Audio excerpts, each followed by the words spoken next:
number 15, Tim Tebow.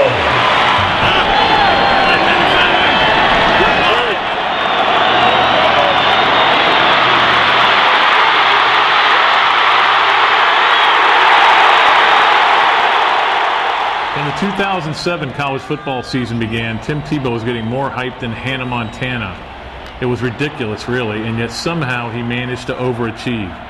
Tim Tebow put together one of the greatest seasons in college football history, becoming the first NCAA player to run and pass for more than 20 touchdowns each. The thing that always stood out to a lot of writers that covered this team was that Tim Tebow ran for more touchdowns than Herschel Walker ever did, than Bo Jackson ever did, than Emmitt Smith ever did, and they were running backs. One of the criticisms that you heard about Tim Tebow was that, hey, they're all short yardage runs. Anybody could do that. And the argument back has always been, if anybody could do it, why don't they do it? They don't do it. He ran for 22 touchdowns, and some of them were absolutely spectacular. The run against Florida State may be the best run of the year, when he ducked a tackler and sprinted to the end zone and made FSU's defensive backs look slow. But the big question about Tim Tebow was about his passing. Nobody ever questioned his running ability. Everyone knew he could run because of what happened in 2006. We all sat there and watched as he would come in on 3rd and 1, 4th and 1, always getting the first down or the short yardage touchdown, doing the dirty work for Chris Lee. But we wondered about his passing.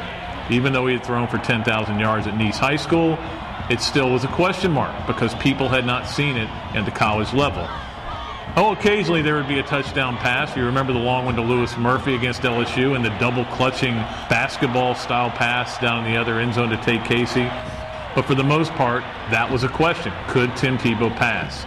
Well, he could pass. He showed it with some laser-like precision on deep balls. In fact, you'd have to say that Tim Tebow might throw the best deep ball in Florida football history next to Rex Grossman. But when you look at his pass efficiency, number 2 in the nation. You look at his pass completion percentage, almost 70%. No question, Tim Tebow could throw the ball.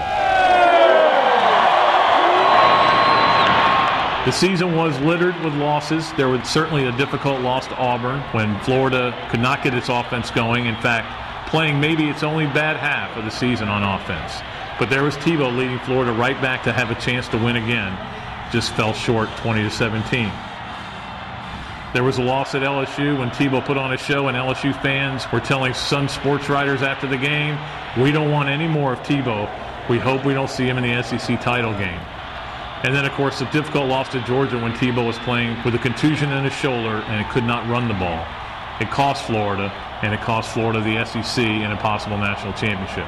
But in the end, Tim Tebow put together one of the greatest seasons in Gator football history.